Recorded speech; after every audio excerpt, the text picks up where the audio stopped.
Após o ataque de uma criatura a dois irmãos chamados Derry Jenner e Patricia Jenner dentro de uma delegacia, a polícia do condado de Poho, na Flórida, descobre um furgão diferente na frente do batalhão que merecia atenção especial do sargento Dave Stubbs.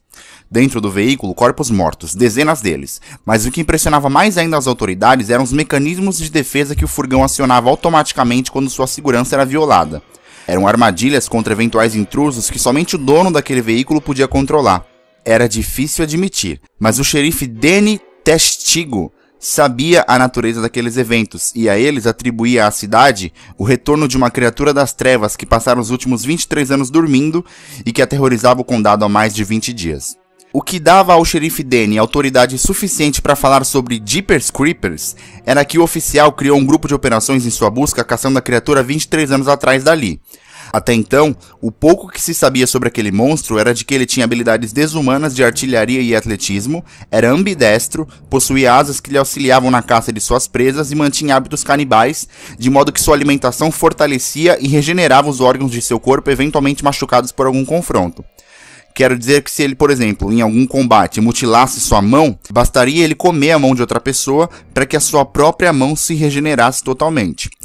O caso é que a presença daquele furgão todo equipado em frente à delegacia causava discórdia, e de forma unilateral foi tomada a decisão de rebocá-lo a um depósito atravessando a cidade. O xerife Danny sabia que o veículo jamais chegaria ao destino, o que se comprovou quando Creeper abordou o reboque no meio do caminho, levando o motorista para a vala, enquanto a policial que o escoltava assistia incrédulo àquela tragédia. A polícia do condado de Poho, então, junto com a intervenção da Força-Tarefa Caça ao Creeper, criada pelo xerife Danny há 23 anos atrás, decide armar uma emboscada à criatura, determinando um marco zero para começar a caçada, e isso é Olhos Famintos 3. Olá pessoas, aqui quem fala é o Juquiba, o assunto continua sendo sempre terror e eu já até sei o que vocês vão falar. Eu sei que eu sumi. De novo, mas por mais que pareça repetitivo e proposital, esses meus hiatos não são por maldade, vocês sabem por quê. O fim do ano passado especialmente foi marcado pelo último semestre da faculdade que eu não consegui terminar no ano retrasado.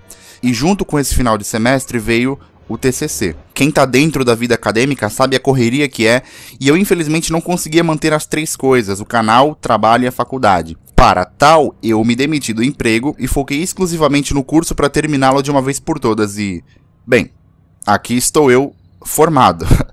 É óbvio, preciso pedir desculpas por ter feito isso mais uma vez, mas saibam que todo esforço valeu a pena e eu agradeci toda a paciência de vocês, fãs do iPanic, na página de agradecimentos do meu TCC. Ou seja, vocês fazem parte da minha formação acadêmica, então, obrigado por isso. Bom, dito isso, preciso sugerir a vocês que curtam a página do iPanic no Facebook, porque é só lá e apenas lá que vocês vão saber qual o próximo filme que esse canal vai revisar. E sem mais enrolar, vamos recuperar o tempo perdido, e por isso vocês já sabem que mais detalhes vêm no final do vídeo, já sabem que esse vídeo tem spoiler, então, preparados ou não, partiu!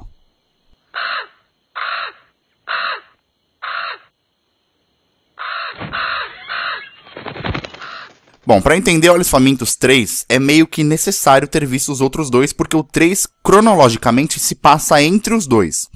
É evidente que eu vou poupá-los de assisti-los mais uma vez, e vou dar as devidas referências quando preciso for. Tá? Bom, ó. Galen Brandon é uma senhora atordoada que passou a ter alucinações com seu falecido filho desde que ele morreu capturado confrontando a criatura há 23 anos atrás. Em seus delírios, ela vê e ouve seu filho morto Kenny Brandon adiantá-la de que Creeper estaria voltando àquela colina para buscar algo que deixara para trás na última vez que acordou, e que, prevendo a volta do monstro, o mais recomendado para sua mãe fazer era ir para o mais longe possível da fazenda onde morava, ou que pelo menos mandasse sua neta adotada Addison Brandon para a cidade longe dali nos próximos dias. Apesar do apelo e de saber que está alucinando, Galen observa que realmente existe uma grande possibilidade de Creeper voltar até lá para buscar o que deixou para trás. E se isso puder fazê-la ficar frente a frente com o monstro que levou seu filho, atrás de vingança, ela resolveu arriscar e ficar por lá. De todo modo, sua neta Addison precisava mesmo passar na cidade para comprar comida para o seu querido cavalo, mas, uma vez que a família passava por maus bocados financeiros, ela precisou contar com a ajuda de seu pretendente filho do dono da loja, Bud Hooks, que, de tanto gostar da menina, pagou do próprio bolso para fazê-la feliz. O Bud, quando levou a garota para casa dele para dar um rolê, ele teve uma surpresa, pois um de seus funcionários estava escondido debaixo de um veículo, junto com outros 2 homens uniformizados que instruíram o funcionário dele a fazer aquilo. Tudo isso porque supostamente uma criatura escura desceu do céu e capturou um animal de seu gado. Addison e Bud não sabiam nem do que se tratava, mas Jeepers Creepers estava à espreita esperando o momento certo para atacar aquele que mais sentisse medo de sua presença. Com seu olfato altamente desenvolvido, ele farejou no ar o pavor de Addison e, depois de estraçalhar o psicológico do jovem casal, a criatura levou a garota consigo. Instantes mais tarde, Addison seria amarrada e praticamente empacotada dentro do furgão do monstro, onde ela encontraria Kirk Matters, irmão de uma amiga dela da vizinhança. O Kirk também houvera sido capturado após ele e mais 3 amigos dele terem encontrado o furgão ao léu no campo, enquanto os 4 andavam de moto. A curiosidade fez esses 4 verificarem o veículo, e a exemplo de como a polícia tivera feito na noite anterior, o furgão acionou aquelas armadilhas e, apesar de correrem apavorados, uma delas atingiu e perfurou a perna de Kirk, que, embora tenha tentado de tudo para se soltar junto com seus amigos, ficou sozinho quando o Creeper matou os outros 3 e guardou Kirk ainda vivo em seu furgão.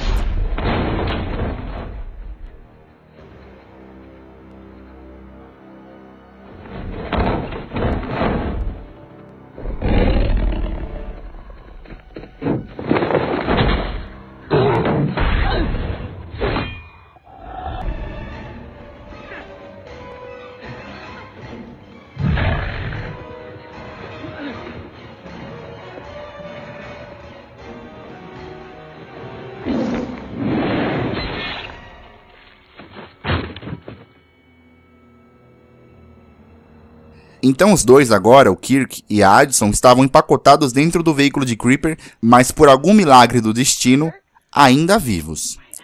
Bom, pelo menos eles não ficariam imóveis lá dentro por tanto tempo, né? Pois uma vez que eles se perceberam ali dentro, já que eram os únicos vivos, e que a criatura saiu do furgão para caçar, procurando alguma saída daquela máquina mortífera, acidentalmente o Kirk acionou uma das armadilhas internas do veículo e tomou só uma ferrada na cabeça e foi pra vala de imediato, deixando Addison lá dentro sozinha e jogada à própria sorte.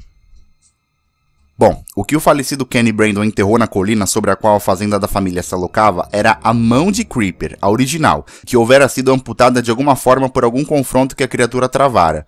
Mais cedo, no início da review, falando das habilidades da criatura, eu mencionei que se alguma parte do corpo de Creeper fosse mutilada, essa parte podia ser facilmente regenerada, bastasse o monstro comer a mesma parte de algum ser humano, e eu até dei propositalmente o exemplo da mão. Isso até é verdade, mas o fato daquela mão enterrada na fazenda ser a verdadeira mão de Creeper, isso a tornava mística no que diz respeito ao contato com ela. Veja, Galen, ao desenterrá-la e ao encostar nela, entrou numa espécie de transe que a fez observar e perceber todos os segredos ocultos da criatura. Galen explica ao xerife Danny e ao sargento Davis que há 23 anos atrás dali, seu filho voltava de carro pela estrada quando de repente aquela mão caiu do céu e o garoto resolveu enterrá-la na colina. Algo a dizia que por esse motivo, Creeper viera buscar seu filho na noite seguinte atrás de sua mão perdida em combate um dia antes. Então a Galen Brandon desenterrou a mão de Creeper aterrada em seu quintal e sugeriu aos policiais que o simples toque naquela mão revelaria os segredos da criatura, e por isso o xerife Danny ficou intrigado.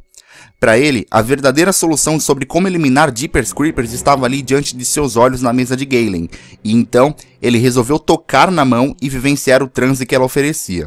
Achamos plausível dizer que essa experiência realmente ofereceu-lhe respostas, mas levantou questões mais ainda complexas. Se havia uma forma de eliminar Jeepers Creepers? Bom, era difícil dizer, mas a força-tarefa Caça ao Creeper recebeu um chamado da Central sobre a possível localização do veículo da criatura. E, se havia um momento oportuno para testar essa possibilidade, esse momento era agora. Era hora de emboscar Jeepers Creepers.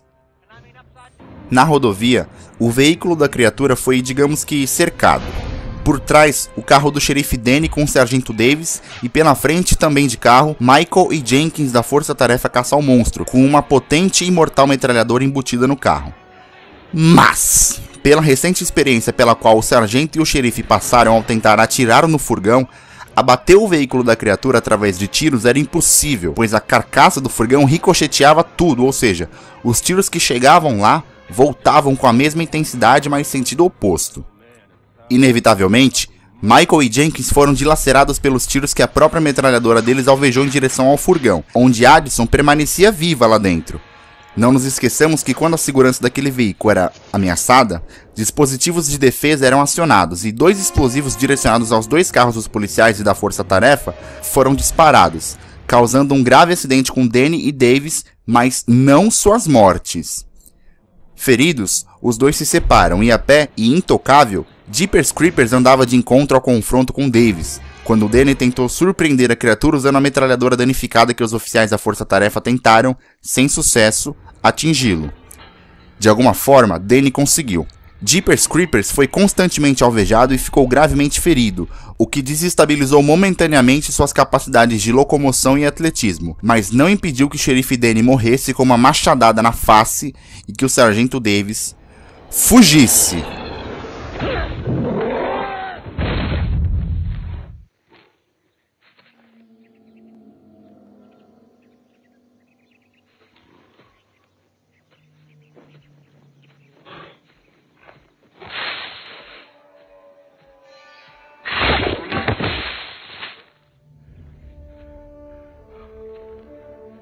A noite caiu, e ainda presa ao veículo, Addison não conseguia mais esconder sua presença ali dentro e foi percebida por Creeper, que, posicionado para matá-la, foi atingido por uma de suas próprias armadilhas defensivas do furgão, tendo sua cabeça perfurada por uma grossa estaca de ferro, a exemplo de Kirk horas mais cedo. Só que Creeper não era humano, né, e a ele não se estabelece os limites de morte e dor. E mesmo com a cabeça perfurada, ele correu atrás da fugitiva Addison que, de forma estratégica, o levou a pé até a estrada e o fez ser atropelado por um caminhão, enquanto ela fugia como se não houvesse amanhã. Bom, até porque se você parar pra pensar, na verdade não há mesmo. Evidente que Creeper não morreu, mas o atraso que ele tivera naquele atropelamento fora suficiente para que a garota tomasse uma boa distância da criatura. Mas digamos que Jeepers Creepers já tinha outros planos para aquela noite. Epa, ele ia beber com os amigos? Olha, os delírios de Galen estavam certos ao preverem que a criatura voltaria lá para buscar a mão que lhe pertencia.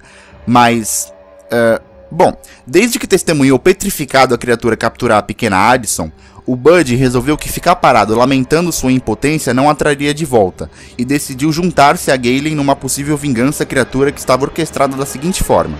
A verdadeira mão de Creeper foi queimada e carbonizada com um único propósito: mostrar à criatura que agora os humanos sabiam seu segredo, sabiam a verdadeira forma de como parar aquele monstro, que era justamente queimando-o. Observando isso, Creeper desesperou-se em fúria, pois a propagação daquela informação poderia fazer com que as pessoas se preparassem adequadamente para algum eventual de seus ataques, utilizando o fogo. Na noite escura, no meio da estrada, Addison reencontrou sua avó Galen e seu crush Bud. O sargento Davis voltou à polícia e as coisas pareciam aos poucos normatizarem-se no condado de Powell, naquele que era um dos últimos dias de atividade da criatura antes de hibernar novamente. Só que apesar de poucas pessoas ali saberem os segredos da criatura, e vamos combinar que não funcionou muito bem pro xerife Danny, que morreu mesmo assim, Jeepers Creepers não estava morto, muito pelo contrário. Seus ferimentos causados pelos confrontos intensos que ele tivera na noite anterior precisavam ser curados, e nós sabemos que para isso ele precisa comer. Por sorte, nesse mesmo dia, precisamente naquela mesma tarde, um ônibus escolar carregando os jogadores de basquete, inclusive Bud e as cheerleaders do condado de Bannon, passaria na autoestrada, onde Jeepers Creepers faria mais várias vítimas e terminaria seu tempo acordado, atingido por um arpão na testa feito pelo fazendeiro Jack Taggart, como vingança pela criatura ter capturado seu pequeno filho.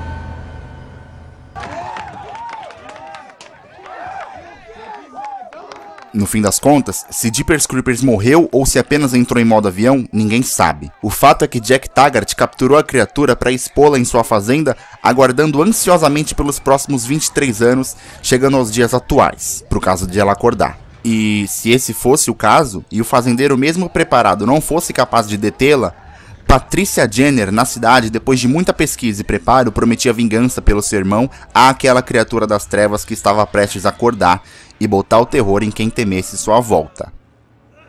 Olhos Famintos 3, ou simplesmente Jeepers Creepers 3, é o terceiro filme da franquia Olhos Famintos, ou simplesmente Jeepers Creepers, de terror de monstro e não de terror sci-fi como eu havia classificado os outros dois primeiros, tendo essa terceira parte sido lançada em 2017, distribuída pela Scream Media e sem classificação indicativa nos Estados Unidos, país de origem. Ao IMDb, o longa registra uma média de 4,4, ou seja, nota vermelha, e uma aprovação pífia de 20% no Rotten.